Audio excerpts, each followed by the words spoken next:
Welcome to Chris and Dan's podcast, number 59. Desert Diaries with an exciting new episode. Chris has an idea to talk about today. All right, today, deep talk. Deep talk with Chris Let's and Dan. go. Exciting. No. All right.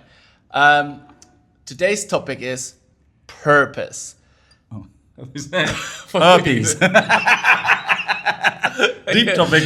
Because of recent events, herpes is our topic. So purpose. Right.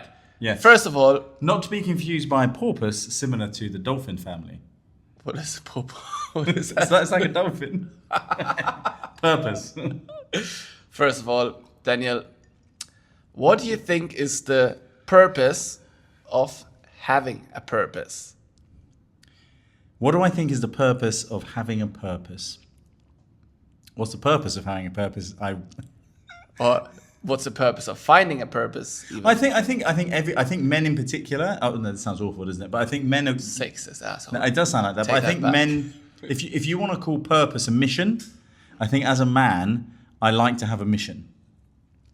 Man on a mission. Okay, Man on. yeah. I think men in particular are more driven by mission and purpose than. And this sounds very sexist, and I don't mean it to be. And if you met me, you realise that I'm not being sexist. But I feel that women are particularly more about nurturing, caring, and they can focus on what they have and nurture it. Where men tend to be more about, okay, what's next? What's my purpose? What And do it I makes get sense to? because, like, from a ancient point of view, like if the guy doesn't have the feeling to go out there, Yeah. and do things, progress for the whole village, come up with ideas, hunt a deer or whatever, we would still be running around barefoot. And like, given the exactly. heat in the sand, I'm quite glad that somebody had a purpose. And also, I think that purpose makes men more attractive. You know, so not just the actual act of going out and doing it, but the fact that you have purpose, ambition, a mission, let's say, it makes you more attractive to the opposite sex. And also, since you have to learn things, get better at things, or evolve as a human while you're on that purpose, you just become a more interesting person in general. Absolutely, yeah. And not even only to women, but also to men.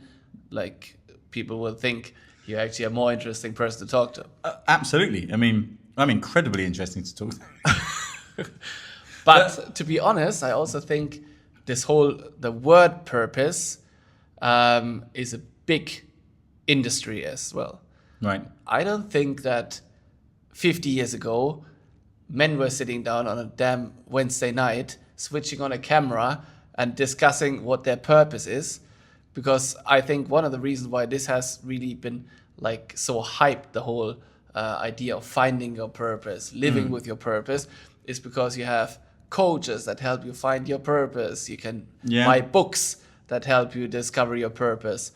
Like, it's one of those things that this whole like self-development community has discovered for themselves, and everybody now is like, oh, I'm not feeling well, what could be wrong? And when you recognize, okay, I am in the right gender, so I'm maybe not trans, like Chris's Friday night. I already do keto diet, what could be the next thing that is on the list of things, finding out why I'm not feeling well today? Maybe I don't have a purpose. So I think it's a big industry behind that whole thing. Yeah, I agree. I mean, I think right now, and I don't think this is going anywhere, the biggest problem in society is social media.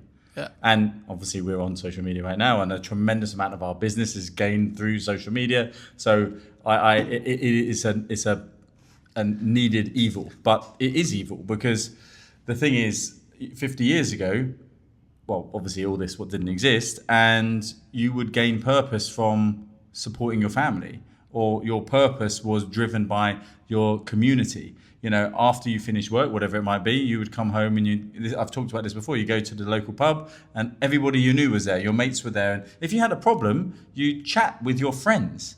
And now, like, we don't have time. We're friends. We don't have time to chat with each other ever, except for this podcast. And unfortunately, never in the pub. Yeah, and that's what unfortunately never makes in the it pub. even worse. Yeah, exactly. So, but we're not unusual. That is a massive around the world. And I think there's many people who don't even sit down for a podcast, so they literally don't they talk at all. Exactly, and they therefore they find themselves in a situation where they're like, oh my god, what am I doing? I'm you know, the depression in men is, by the way, 75% higher than it is in women. But I also think the reason why now everybody's looking for their purpose is because through media or social media, you are able to see everybody else doing different things. Yeah. And then that's when you start thinking, by like seeing all of those choices of how to live your life, which one is actually the one I want to select? While like 100 years ago, maybe, people didn't really have to, they only knew what they saw, and there was only two things you can do. Either you're the baker or the farmer. So one of those two to pick, and usually you pick because your parents already did the same job. Exactly, yeah. So you didn't have to look for purpose because you were just doing the things that were right in front of you, which is like go out on the field, like get the potato, marry neighbor's wife, get family, die. Right. Now, but And you were still happy, you know? well, that's what I was about to say was, were you more happy now or more happy then? And I would argue that back then you were probably happier. Because, you know, they say ignorance is bliss, right? Well, you didn't know any different. You literally loved your wife and loved your kids and you loved your family and you loved your friends. You got up, you did your job, you went home, there was food on the table, you didn't have to worry about this, that and the other. And you just, that was your purpose. Where now... Or there was no food on the table, then you knew... need to find more potatoes tomorrow. You know? Exactly. So ultimately, the worries necessarily haven't changed. The availability to doing different things has changed now, and also there's this really funny meme that's going around where it's they're interviewing, I think, people in like somewhere else, like Thailand or Philippines or somewhere, and they put a camera in and they say, you know, what is what are people that like men and women? And the guy goes, bicycle. And it's really funny. And one of them is this woman standing there, and that's what's the most important thing. And she says something along the lines of like, just because you work hard at something, it doesn't mean you're going to succeed. They're so good, yeah. And it's so true. And in today's society, it's so full of this bullshit. Like, no, everybody can succeed. You've just got to do this. Most people, 99% of people, will not succeed in the things that they try, because you need to fail to figure out what you want to do. No, very rarely. And then you you start can go off on and to the next thing and fail in that. Exactly. What a positive But outlook on that. eventually, okay, if you learn from that failure, then you'll figure out where you're supposed to be. If you don't learn from it, you're an idiot and you deserve to be living in the gutter, right? If you learn from your mistakes, you will become a better person. That's 100% guaranteed. And that's what life is. And that's what we do. You know, you start something, you fail. You start something else, you have a little bit of success, then you fail, but you understand what made it successful, so you start something else. But I think that's only because right now, like the two of us have the opportunity to try out different things, because like we have a background that financially allows us to do those things. And like in this day and age, we can move to another country, we can do another job. But even like, actually, I was really struggling for a long time to find out what I want to do in a life, like for work.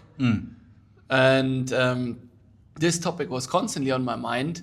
And I asked my grandpa, like, how he figured out that he wants to become a Latin and German teacher.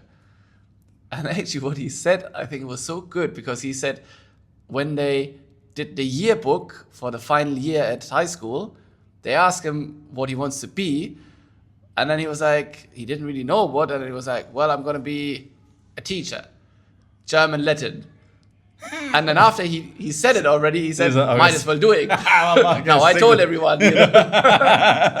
Problem solved. While like in this day and age, we're just like, oh, should I rather live in Dubai or Miami or Los Angeles? And should I be a painter, a woman, or a real estate agent, you know? Those are the options we have. Do you know, I say social media ruined it. Social media didn't ruin it. Do you know what ruined it? X Factor. Because you got all these numpties getting up on stage who their parents have told them they can sing, and they get up and they start singing, and you realise they cannot sing. But that's the side that we've created this society where we pander to people's weaknesses and encourage their uselessness instead of actually saying, you're shit, do something else. You can't play the piano, do something else. And I think that the society has driven people to think that they're more than they are. I think there's two professions that are very similar. Becoming a singer on X Factor and a real estate agent in Dubai. But well, I tell you, and you can see When you've been working in the bakery for long enough, and somebody tells you can be a billionaire selling real estate in Dubai, go for it. Sign me up. I'll do it. OnlyFans. Yeah. A prime example of where society has totally gone crazy. You've got people who are literally showing their hoo-hoos off every day and making millions and millions and millions of dollars, dirham, whatever, for literally just getting naked. Yeah, but at least they providing some value to society, because there are some idiots who actually pay for this shit. Like, exactly, but what part of society are they helping? well, 50% of the morons who never get laid and that need to pay $5 to see the shit. I think the world has gone mad. I genuinely think that the world is in this crazy, crazy place, and it's full of just people that don't care about the people around them. Yeah. It's full of people that will push in front of everybody. Is that a negative thing? Because maybe some generations before, or like where I'm from, like people care a lot what other people do, and it also holds a lot of people back. Back from what? From pursuing their dreams. And if that's OnlyFans, then that's what I mean. So there's a so you think there should be social pressure to keep people in check, to not show their hoo-hoos. Before Chris goes down this route, I think that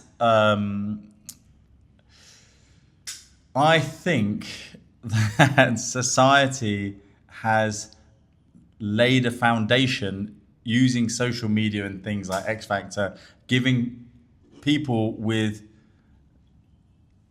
not mental illness, but certainly with a lower level of intelligence, the unrealistic thought process that they can be something that they're not going to be. And what that does is that causes problems. Okay. Because then you've got people just running around, not making a real difference in life, just chasing something that is, I don't know, just crazy. Okay, then let me ask you a question. That could be cut, by the way. Why should that be cut? Because now I'm going to ask you a question. Maybe you want to cut it out what you just said. Because then, realistically, so you saying people do silly things online and they think they can become successful with it, and it's an unrealistic expectation. Who do you think made more money last month? A girl who showed the hoo-hoos, or you but that's getting mortgages? But that's the thing, right? That's if you look at society and you base society on money, or you base society on what you actually do for people. All right, if you do kindness, if you look after the person around you, if you look after your friends and family, you make a difference to people around you. This lady gives people the unrealistic scenario, or like people think they actually have some sort of a relationship with this star on OnlyFans, but otherwise they would be deeply alone. That's why those people are being exploited like that. That's why it works so well, because people are so alone. So in a way, so shouldn't we work on a society that helps those people feeling alone? Because probably their feeling alone comes from something else, right? The reason that they hide away and don't stay out of their mother's basements and log on to OnlyFans and pay any amount of money they can to have that unreal fake connection with someone, shouldn't we do better as a society to help them? Rather than just showing them some girls hoo-hoo. But unfortunately, in our society, and that's because we stupidly only base everything on money. But that's what I don't want. I want to exit that society. That's why, like, because we think, like, people who work in social jobs, their salary is so much lower than the OnlyFans. So people are like, rather show the hoo-hoos than work as a social worker, Ex- 18 hours with actual people. But not, yeah, you're right. And not even social workers, teachers. Teachers used to have so much more power and strength behind what they do, and they're so important to society. And people, parents, particularly wealthy parents, disregard what a teacher does because others, well, you're paid to teach my kid. You need to teach. No. Like a teacher should be, you hear about this all the time. Kids being unruly in class, shouting, swearing, hitting, hurting teachers. That's just not acceptable. And the parents are from that society a few years ago where they were led to believe that if you went on X Factor, you were amazingly famous. They then push what their beliefs onto their kids, right? So what your parents believe, your parents' morals and everything probably came down to you. Yeah. And you'll probably pass this on to your kids. That's kind of how it works. But my parents don't think you should be on X Factor. Exactly. And that's why you're not a knob. And in fact, my parents are teachers. So Exactly. they would tell me the teacher's right. Right. Okay. So there you go. Prime example, right? So, but then you've got some living in England, right? Because obviously my example's Where of England. else? Or right? Some, husband and wife who've pretty much lived off benefits their entire life, have a kid who's a fucking numpty and cannot sing, but they go on X Factor, they look like a twat, come off, oh, it was so unfair, life is so unfair. Your parents have never worked a day in their life. All they do is collect benefits. There is also, in all fairness, that numpty who can actually sing very well and therefore manage to get some sort of a good career going, right, instead of getting the okay, benefits. So it's kind of good. Yeah, right? but then that's your suggestion. Then we should all fuck society off for that 1% of person that could do well. Well, it should be the other way around. That's what surely. real estate in Dubai is all about. Facts. That's this a fact. Is fact, there's 40,000 people just because they hope they become this part of the 1,000 who actually makes money on this. Right. But society as a whole should not pander to the 1%. Society should pander to the people that make a difference. And we don't. We pander to the people that don't offer anything but entertainment. Entertainment 1,000 years ago was a joker in front of a king, right? That was the entertainment. Now that joker has become the most powerful person. Well, look at Donald Trump. Now become the most powerful person in the world. I mean, literally, he was first the joker on a TV show. Yeah, and now he's literally running the most powerful country in the world. He's trying to play his jokes on Vladimir Putin. and that's why I think society has fallen apart. Is that we prioritize and we put on a pedestal people that shouldn't and don't deserve to be there. And the people that do deserve to be there, the doctors, the nurses, the teachers, they deserve to be on the pedestals. And they're not. The only time that we ever put people like that on a pedestal is when something really traumatic happens, like the pandemic. And all of a sudden it was like, oh my gosh, the doctors, the nurses, they're doing a great job. It's fantastic. But even in that scenario, many people then were like, well, the doctors don't really know, but this guy from YouTube, he knows. Exactly. Exactly. Oh my God. The world has gone mad. I am so looking forward to exiting all of that at some point. I am going to be the guy that lives on an island in the middle of nowhere. In Jamaica, long hair, no shoes, taking back somebody else's purpose to come up with the idea how to use shoes. Exactly. So I don't know, man. It just, okay, so is this your purpose then? What my purpose? To exit society? Or what do you think your purpose my is? My plan is, I don't know what my purpose is. I mean, maybe if there's a difference, I think, between purpose and your plan, right? So I've got a plan for the next 3 months, 6 months, next 5 years. But what do you think your purpose is? No idea. I think if you break purpose down to the most fundamental, it's probably to make babies and pass on clever genes to those babies who then go on and further society. You can't sell any books on that statement. but what I'm saying is that's purpose, right? If you break it down to the most basic form of human beings, breathe, in a thousand, to live. Yeah, exactly. In 1,000 years' time, none of this is going to be here. So what was the purpose? None, except to kind of pass on the genes. Yeah, that's the purpose, right? What my plan is for the next, I don't know how long I've got to live, 50 years, let's say, right? For the next 50 years, hopefully. Next 50 years is to create a home that's safe for Pfizer, and if we have kids, or if we don't, or for my family, her family, and that's it.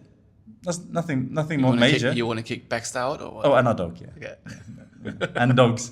Oh, by the way, we found out today he's not a cavapoo, he's a cockapoo. There's a big difference. Really? Yeah. Anyway, so yeah, that's my purpose.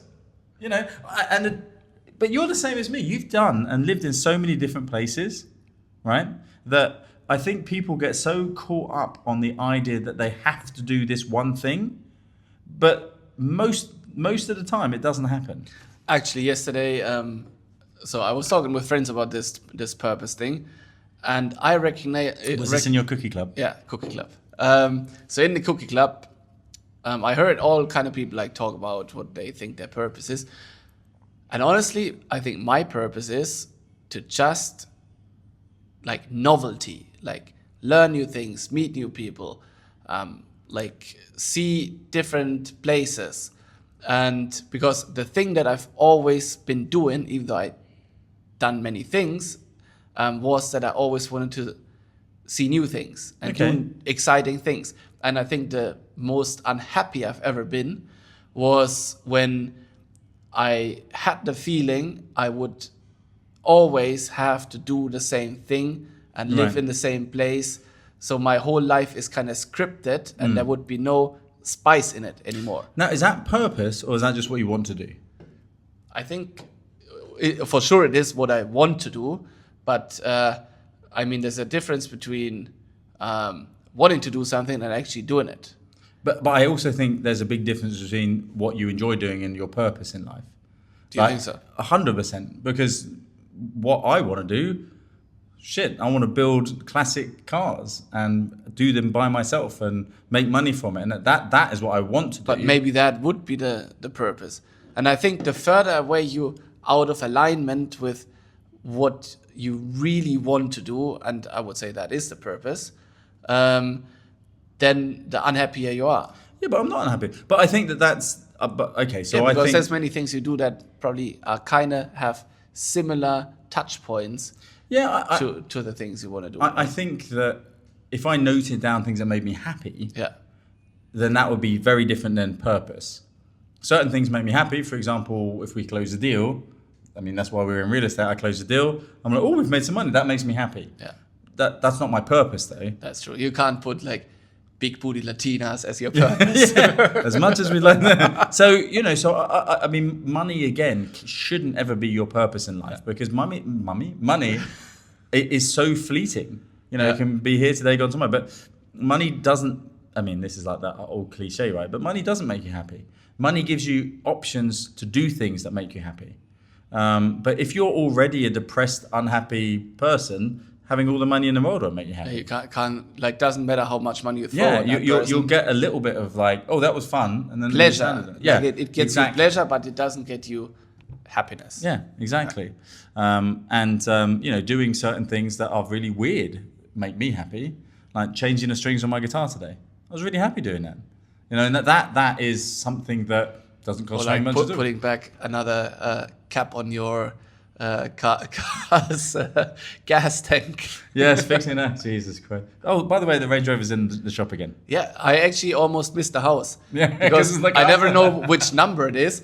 So I always just like look for your car. Yeah. Then I got really confused because now both of your neighbors have Rolls Royces. Yeah. So even in the garage before there was already a Rolls Royce. Then I was like, that next one should be it. I'm like, oh, there's another either roller. you guys got a Rolls Royce or that's the wrong one. And then I saw this like red shit box. I was like, okay. Yeah, that's us. That's us. So the gearbox has gone. So repairment number 250. I can't even, and it's so awful because I try in my mind to go, oh, it's not that bad. It's just maintenance, and that is the gearbox is gone. But realistically, your car has been to the garage more often than I've been here for a podcast in the last year. That's not true. It's been in. It's a weekly event, isn't it? It's a monthly event. It's a monthly event. He likes to visit the so shop. how come I've met you 2 weeks ago when it was in the garage? Yeah. And I got scammed. Scammed by a rental company. Car rental. What happened? So basically, I called the workshop and I was like, do you know a rental company that can, because I've had meetings, right? So I said, I'm going to drop my car off and I need a rental company to come at the same time as I drop the car off so I can get a car, so I can go on to my next meeting. And the guy was like, yeah, no problem. I recommend these people. I'm like, okay. And I know this guy. I've worked with him for I see him every month. So I turn up there at 12:30, and I'm like, great. Okay, sitting there. 1 o'clock, 1:30, 2 o'clock. Finally, this guy comes 2 hours late, and I'm like, I've cancelled my meeting now. So there's no way I'm Hey, getting boss, I will be there before 5. I literally called him, and 10 minutes, I'll be there 10 minutes. I'm like, it's 2 hours later. It was always... Anyway, so I jump in this car with him, and it's all rushed. And he's like, okay, sign this. And he's got I've already, to quick speed things up, I'd already sent him my driver's license and everything else. And he's like, I got it, I filled everything out, just sign here, follow this link, pay this link. So I went through and I paid it. And then I was like, oh, actually, you know what? Like, everything looks okay, but let me just check around the car. So I get out and I walk around the car, and I'm like, on the rear, it's actually been hit. Okay. And the actual glass is broken. So I'm like, I'm not going to take a car. One, I've got to collect clients the next day to go and show properties, right? So I'm not going to pick up in a car that's got a smashed. Doesn't really give them like, confidence in your driving gives like skills. a really. So I'm like, listen, just come with me in my car. So I say to the guy, listen, I'm not going to take this car. What are we going to do? And he said, well, if you come with me now, we can go to our head office in Dira. It's like a 20-minute drive, and you can get another car there. And at this point, I'm like, well, I've cancelled my meeting. I have nothing to do. It's not his fault. He's just a driver. So we jump in, we drive 20 minutes to Dira. So I'm thinking, well, if you drove from Dira and it took us 20 minutes, you never were 10 minutes away. Anyway, so we get there, and he goes, oh, this car's available. It's the same car. And I open up the door, and there's like toenails on the floor. It hasn't been cleaned. And I'm like, guys, I'm not like, no, it's not happening. I'm not paying for this. So at the same time, they start having an argument with another guy that's in the car park. Yeah. This other guy's like going, yeah, that company's terrible. They never clean their cars. And I'm like, okay, I'm out. So I start walking out, and I order a cab. I get in the cab, drives me back. So it's another 150 dirham from Dira to get home. Yeah, I know. And it's like, and on the way, the administrator of the company is messaging me saying, I'm really sorry, blah, blah, blah. Look, we'll send a car to you. I'll make sure that it's fine. And I'm like, okay, look, I'm a chilled guy. I'm like, no problem. It's not a big deal. Just get me a car, but I need it by tonight, because we were going to Jumeirah Golf Estates to play bingo. Okay. So anyway, so I needed that car tonight. So I get home, 20 minutes later, the same driver pulls in with another car, and I took pictures of it, because you wouldn't believe someone had keyed this car from the front bumper all the way down to the back about 5 times. I just gone like this, and I messaged the lady. I'm like, how can you think that this is okay to give me? Don't like the toenails, but okay with the scratches. I'm like, I cannot take this car. I just want my money back. And she's like, okay, no problem. And this is like Thursday night. She goes, no problem. Tomorrow we'll sort it out. Okay. Anyway, so then I actually called the guy that I normally go to, but he wasn't available in the morning. That's why I should have just gone to him. Whatever. Anyway, he's like, no problem, Dan. I'll send you a car. He drops it off at Jumeirah Golf Estates. I get the car. Everything's fine. So he's amazing, by the way. They're called World. I gave you the number. Yeah, that guy, Sean. Yeah, I still use him. They're the best. Anyway, so this other company. It gets to Friday, I call them. Oh, yes, sir, no problem. Look, the money hasn't arrived in our account, but we'll transfer it as soon as it does. But it's the weekend. Can you call on Monday? I'm like, okay, no problem. Call back on Monday.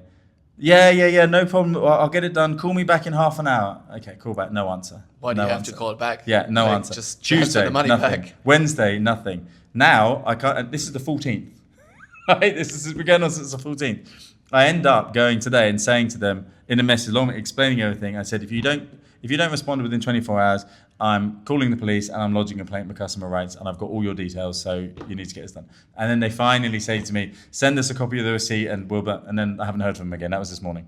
So, but the next step is I'm literally going to go and call the police on them and do it, because it's 1,600 dirham. Yeah. I can't lose 1,600 dirham. Maybe that could be our first ever YouTube video, confronting a scammer in Dubai. Exactly.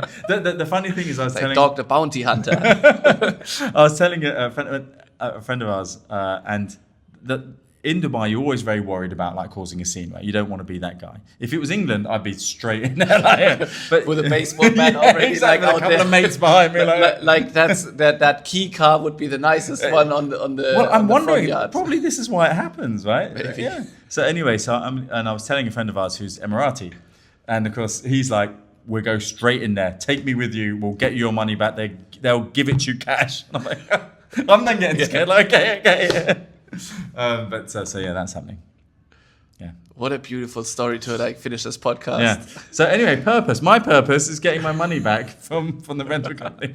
And you guys keep looking for the purpose and buy my first book on how to find my purpose. Buy this Link book in the description. Yeah. How to find my purpose by reading this book about finding purpose. All right, guys. Thank you very much. Please comment, like, follow, And share and buy the book. and buy the book. Bye-bye.